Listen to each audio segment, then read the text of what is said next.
ನರಿಯ ಮೂರ್ಖತನ ಮತ್ತು ಅತಿಯಾಸೆ. ಒಂದು ದಿನ ಒಬ್ಬ ಬೇಟೆಗಾರನಿಗೆ ಜಿಂಕೆಯ ಮಾಂಸ ಉಣ್ಣಬೇಕೆಂಬ ಆಸೆಯಾಯಿತು. ಅವನು ಬೇಟೆಯಾಡಲು ಹೊರಟ. ಅವನು ಒಂದು ಜಿಂಕೆಯನ್ನು ಕೊಂದು ಅದನ್ನೆತ್ತಿಕೊಂಡು ತನ್ನ ಮನೆಯತ್ತ ಹೊರಡುವಾಗ ಒಂದು ಕಾಡು ಹಂದಿ ಅವನ ಮೇಲೆ ದಾಳಿ ಮಾಡಿತು. ಅವನು ಅದಕ್ಕೊಂದು ಬಾಣ ಹೊಡೆದರೂ ಅದು ಅವನನ್ನು ಕೊಂದೇ ಬಿಟ್ಟಿತು. ಆದರೆ ಕೆಲವೇ ನಿಮಿಷಗಳಲ್ಲಿ ಬಾಣದಿಂದ ಆದ ಗಾಯದ ದೆಸೆಯಿಂದ ಹಂದಿಯು ಪ್ರಾಣ ಬಿಟ್ಟಿತು. ಕೆಲ ಹೊತ್ತಿನಲ್ಲಿಯೇ ಆ ದಾರಿಯಲ್ಲಿ ಬಂದ ಒಂದು ನರಿ ಸತ್ತು ಬಿದ್ದ ಜಿಂಕೆ, ಮನುಷ್ಯ ಹಾಗೂ ಒಂದು ಕಾಡು ಹಂದಿಯನ್ನು ನೋಡಿ ಆನಂದದಿಂದ ಕುಣಿಯತೊಡಗಿತು. ಸ್ವಲ್ಪ ದೂರದಲ್ಲಿಯೇ ಒಂದು ಹಾವು ಸಾವನ್ನಪ್ಪಿರುವುದು ಕಾಣಿಸಿತು. ಅದು ಮನುಷ್ಯ ಹಾಗೂ ಹಂದಿಯ ಹೋರಾಟದ ಮಧ್ಯೆ ಸಿಲುಕಿ ಸತ್ತಿತು. ತನಗಿನ್ನು 1-2 ತಿಂಗಳು ಪೂರ್ತಿ ಭರ್ಜರಿ ಭೋಜನ ಎಂದು ನರಿ ಮನದಲ್ಲೇ ಬೀಗಿತು.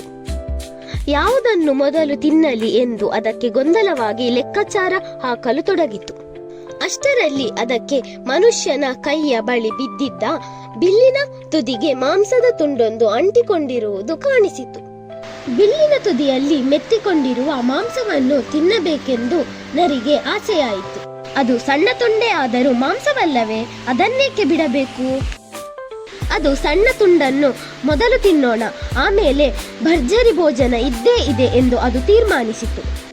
ಹೀಗೆ ಯೋಚಿಸಿದ ನರಿ ಬಿಲ್ಲಿನ ಕೊನೆಯಲ್ಲಿ ಮೆತ್ತಿಕೊಂಡ ಮಾಂಸದ ತುಂಡನ್ನು ಕಿತ್ತು ತೆಗೆಯಲು ಪ್ರಯತ್ನಿಸಿತು.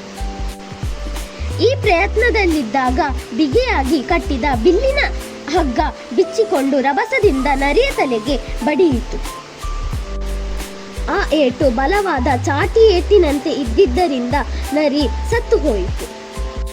ಹೀಗೆ ತನ್ನೆದುರಿಗಿದ್ದ ತುಂಬಾ ಮಾಂಸ ಬಿದ್ದಿರುವಾಗಲೇ ಎಲ್ಲೋ ತಗಲಿಕೊಂಡ ಮಾಂಸದ ಅಲ್ಪ ಲಾಭಕ್ಕಾಗಿ ಹಾರೈಸಿದ ಅತಿಯಾಸೆಯ ನರಿ ತನ್ನ ಪ್ರಾಣವನ್ನೇ ಬಿಡಬೇಕಾಯಿತು.